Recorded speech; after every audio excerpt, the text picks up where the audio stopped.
Hello नमस्कार, मैं Yashwant sir MST math class में आप सबों का स्वागत करता हूं। आज मैं इस यूट्यूब चैनल के माध्यम से आज बेलन और शंकु के बारे में बताने जा रहा हूं। यानी बेलन क्या होता है और शंकु क्या होता है। देखिए, बेलन एंड सिलेंडर। बेलन होता है, हम लोग इस तरह से आकृति जो देखते हैं, ठोस या खोखला हो, यानी पाइप देखे हैं आप लोग, सिलेंडर देखे हैं, ये सब जो है बेलन के आकार का है। यानी ये जो हमारे मार्कर है ये भी एक बेलन के आकार का है।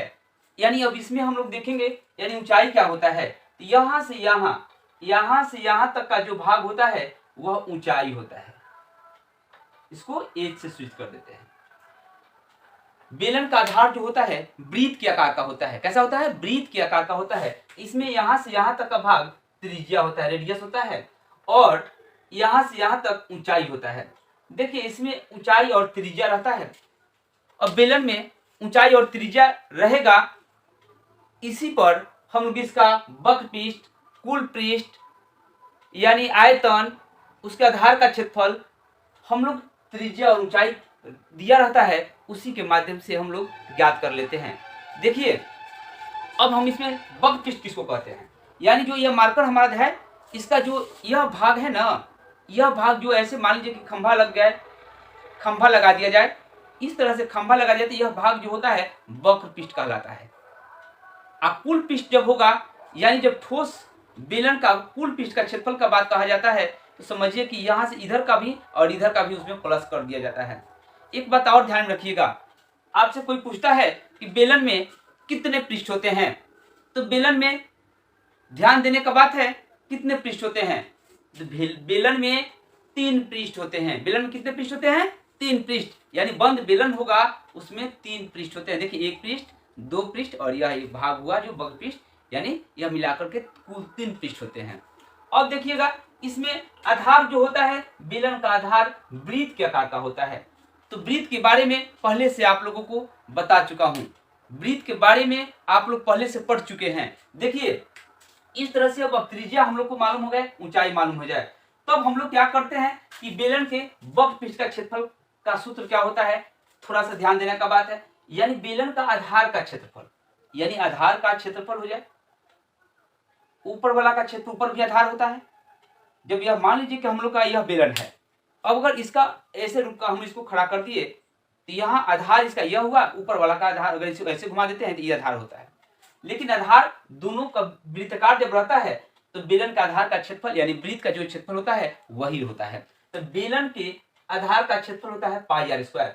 अब बेलन के वक्र पृष्ठ, यानी यह जो भाग है वक्र पृष्ठ है, इसका क्षेत्रफल निकालने के लिए सूत्र होता है 2 पाई आर एच। बेलन के वक्र पृष्ठ का क्षेत्रफल ज्ञात करने का सूत्र क्या होता है? 2 पाई आर एच। बेलन के कुल पृष्ठ का क्षेत्रफल, बेलन के कुल पृष्ठ का क्षेत्रफल क्या होता है? तो ध्यान देना है, बेलन के वक्र पृष्ठ का क्षेत्रफल, वक्र पृष्ठ का क्षेत्रफल प्लस आधार का क्षेत्रफल। तो इधर आधार इधर भी आधार, तो यानी बेलन का वक्र पृष्ठ का क्षेत्रफल होता है 2 पाई आर एच। आधार का क्षेत्रफल पाई आर स्क्वायर, तो इधर भाई इधर भी, तो क्या होता है 2 इंटू पाई आर स्क्वायर, यानी कुल पृष्ठ का क्षेत्रफल है। इधर भी पृष्ठ है, इधर भी पृष्ठ है। इसी को हम लोग सूत्र लिखते हैं 2 pi R H plus 2 pi R square. इसमें से 2 पाई आर कॉमन लेते हैं, 2 पाई आर कॉमन लेंगे तो बचता है यहाँ एच प्लस आर। इसी को सूत्र को हम लोग लिखते हैं 2 pi R into R plus H या एच प्लस आर। आगे ध्यान दीजिएगा, यह बेलन के कुल पृष्ठ का क्षेत्रफल होता है। अब बेलन के कुल पृष्ठ का क्षेत्रफल मालूम चल गया। आपको अगला सूत्र है बेलन का आयतन। बेलन के आयतन का सूत्र होता है पाई आर स्क्वायर एच। यानी आयतन का मतलब होता है यह कितना इसका क्षमता है, धारिता है, यह सब आयतन के माध्यम से निकलता है। अगर बेलनाकार गड्ढा हो, तो बेलनाकार गड्ढा उसका हम कितना, उसमें से मान लीजिए कि गड्ढा हम खोद रहे हैं, वह गड्ढा है बेलन के आकार का, यानी कुआं। कुआं आप लोग देखे हैं, कुआं जो होता है बेलन के आकार का होता है। अगर कुआं से निकला हुआ मिट्टी को कहीं हम चबूतरा बनाए, तो उस पर भी हम लोग वहां घन घनाप का चबूतरा चल जाएगा, तो घन घनाप का हो जाएगा। लेकिन बेलन जो बात है, तो बेलन होगा जो कुआं का बात है, तो वह बेलन वाला सूत्र लगेगा। यानी बेलन का आयतन का सूत्र, तो उसमें हम लोग यही सूत्र लगाएंगे पाई आर स्क्वायर एच, यानी कुआं बेलनाकार होता है। आगे ध्यान देंगे बेलन के आधार का क्षेत्रफल। तो बेलन के आधार का क्षेत्रफल, बेलन का आधार होता है वृत्त के आकार का। कैसा होता है? वृत्त के आकार का होता है। तो बेलन के आधार का क्षेत्रफल क्या होगा? बेलन के आधार का क्षेत्रफल होगा पाई आर स्क्वायर। ध्यान दीजिएगा बेलन के आयतन और आधार का क्षेत्रफल। अब ध्यान देना है, अगर बेलन का आयतन भी, आधार का क्षेत्रफल ए दे दिया जाए, देखिए लिखते हैं यहां, बेलन का आयतन भी,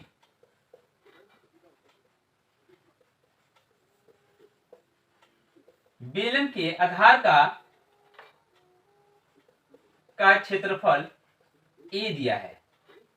तो यहां आधार का क्षेत्रफल दिया है, तो बेलन का ऊंचाई क्या होगा? बेलन का ऊंचाई बराबर 1। तो इसके लिए सूत्र होता है बेलन का आयतन, बेलन के आयतन बाटा पाई आर स्क्वायर, यानी आयतन बाटा क्षेत्रफल, यानी v बाई ए हो जाएगा। अगर इस तरह का प्रश्न रहता है तो आयतन अगर कुछ दिया है, उसका आधार का क्षेत्रफल दिया है, तो वहां ऊंचाई ज्ञात करने के लिए हम लोग सबसे पहले आयतन बाटा आधार का क्षेत्रफल वाला फॉर्मूला लगा देंगे, 2-4 सेकंड में आंसर मिल जाएगा। इसी तरह से आगे हम लोग देखते हैं कि बेलन के आयतन क्या दिया हुआ है? बेलन के आयतन और ऊंचाई h दिया हो, बेलन के आयतन और ऊंचाई दिया हो, तो त्रिज्या ज्ञात करने का सूत्र क्या होता है? त्रिज्या ज्ञात करने का सूत्र होता है रूट अंडर आयतन बटा पाई एच, रूट अंडर आयतन बटा पाई एच। अब देखिए बेलन के त्रिज्या x गुनी, बेलन की त्रिज्या x गुनी और ऊंचाई y गुनी, बेलन की त्रिज्या x गुनी और ऊंचाई y गुनी कर दी जाए तो आयतन कितना गुना बढ़ जाएगा, यानी बेलन का आयतन कितना गुना बढ़ जाएगा। तो आप दिमाग में थोड़ा सा सेट कर लीजिए कि बेलन का आयतन का सूत्र होता है पाई आर स्क्वायर एच, यानी पाई पहले क्लास में बताया चुका हूं कि पाई वृत्त से संबंधित क्षेत्रफल हो, आयतन हो, चाहे जो भी हो, जिसमें वृत्ताकार का बात आ जाएगा उसमें पाई लगता है, पाई रहेगा ही। पाई तो एक अपरिमेय संख्या है, लेकिन पाई का सन्निकट मान इस वृत्त से संबंधित क्षेत्रफल या आयतन ज्ञात करने के लिए उसका मान लिया जा रहा है। अब देखिए पाई आर स्क्वायर एच, हम लोग पॉइंट पर हैं कि बेलन की त्रिज्या x गुनी और ऊंचाई y गुनी कर दी जाए। पहले त्रिज्या r और ऊंचाई h है, तो आयतन हो रहा है पाई आर स्क्वायर एच। ध्यान दीजिएगा जब त्रिज्या r और ऊंचाई h है तो आयतन पाई आर स्क्वायर h हो रहा है, लेकिन यहां कहा जा रहा है कि त्रिज्या x गुनी, त्रिज्या x गुनी और ऊंचाई y गुनी, यानी त्रिज्या x गुनी है, पहले r है तो यहां हो जाएगा x r कर दिया जाए इसका स्क्वायर, और ऊंचाई y गुनी यानी y h हो गया, तो इसका करेंगे पाई x square r square y h। अब ध्यान देना है यह हमारा आयतन हुआ कब? जब त्रिज्या x गुनी और ऊंचाई y गुनी कर दी जाए तो क्षेत्र आयतन कितना गुना बढ़ जाएगा? तो आयतन बढ़ा कितना? पहले है पाई आर स्क्वायर एच, तो यहाँ पाई आर स्क्वायर से भाग कर दीजिए, pi X square R square Y H बाटा pi R square H, H से एच खत्म, आर स्क्वायर से आर स्क्वायर खत्म, वाई से वाई, यानी एक्स स्क्वायर वाई गुना बढ़ जाएगा। आंसर क्या हुआ आपका? एक्स स्क्वायर वाई गुना। अब इसी तरह से अगर आपका प्रश्न है कि बेलन की त्रिज्या 5 गुनी कर दी जाए और y या ऊंचाई में कोई परिवर्तन नहीं किया जाए, ऊंचाई में कोई परिवर्तन नहीं किया जाए तो उसका आयतन कितना गुना बढ़ जाएगा? तो वहां देखेंगे ऊंचाई में कोई परिवर्तन नहीं किया जा रहा है, यानी जो ऊंचाई है वही है, केवल त्रिज्या को 5 गुना कर दिया गया है, तो उसका कितना गुना आयतन बढ़ेगा? तो 5 का स्क्वायर, यानी r का स्क्वायर हो रहा है तो वहां 5 का स्क्वायर कर देंगे, यानी 50 25 गुना बढ़ जाएगा। उसी तरह से थोड़ा सा ध्यान दीजिएगा, अगर बेलन की त्रिज्या दुगनी और ऊंचाई 3 गुनी कर दी जाए, त्रिज्या दुगनी और ऊंचाई 3 गुनी कर दी जाए तो उसका आयतन कितना गुना बढ़ जाएगा? तो त्रिज्या दुगनी है तो यहां 2 का स्क्वायर करेंगे तो 2 दूनी का 4, और ऊंचाई 3 गुनी है तो चलती है यहां 12, यानी कितना हो जाएगा? 12 गुना हो जाएगा। अब आगे का प्रश्न है कि बेलन का वक्र पृष्ठ का क्षेत्रफल कितना गुना बढ़ जाएगा? अब देखिए वक्र पृष्ठ का क्षेत्रफल, बेलन का वक्र पृष्ठ का क्षेत्रफल, वक्र पृष्ठ का क्षेत्रफल का सूत्र होता है 2 पाई RH। बेलन के वक्र पृष्ठ का क्षेत्रफल क्या होता है? 2 पाई RH। अब यहां आप समझ गए कि 2 पाई RH है वक्र पृष्ठ का क्षेत्रफल, यानी कहीं खंभा है बेलनाकार, अगर उसको पेंट कराने के लिए तो उसका वक्र पृष्ठ निकालते हैं ताकि यह खंभा नीचे भी फिक्स है ऊपर भी फिक्स है, यही ना पृष्ठ निकलेगा इसका, यह वक्र पृष्ठ होता है। यह पृष्ठ निकालने के लिए, पृष्ठ का क्षेत्रफल ज्ञात करने के लिए 2 पाई RH फॉर्मूला होता है।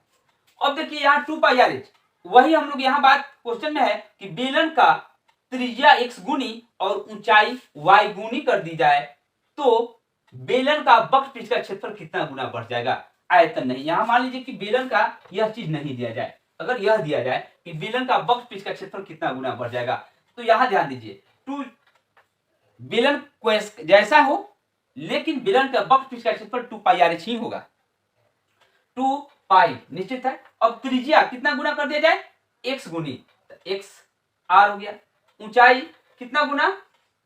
y गुना y h, तो कितना गुना बढ़ गया? तो 2 पाई RH पहले से है तो ये चीज खत्म, r से r खत्म, पाई 2 खत्म, यानी xh हो गया। अब हम बताते हैं कि इस पर अंक कहीं दे देता है आपको, आपके एग्जाम में कहीं अंक पर पूछ दे, यदि बेलन के वक्र पृष्ठ का क्षेत्रफल कितना गुना बढ़ जाएगा तो यहां पहले सवाल देगा कि बेलन की त्रिज्या 2 गुनी कर दी जाए और ऊंचाई 3 गुनी कर दी जाए तो उसका वक्र पृष्ठ का क्षेत्रफल कितना गुना बढ़ जाएगा? तो बेलन की त्रिज्या दुगुनी यानी 2r, ऊंचाई y 3 गुनी तो 3h, और 2 पाई पहले से है। अब नीचे हो गया 2 पाई RH, 2 पाई पाई r h h, 3 दूनी का 6 गुना। कितना जल्दी, अगर इस ट्रिक के माध्यम से चलिएगा तो आपको बेलन से संबंधित कोई भी प्रश्न एकदम सरल तरीका से, एकदम आसान बना करके हल कर लीजिएगा। अगर यह वीडियो आपको अच्छा लगे तो लाइक, कमेंट और शेयर जरूर कीजिएगा।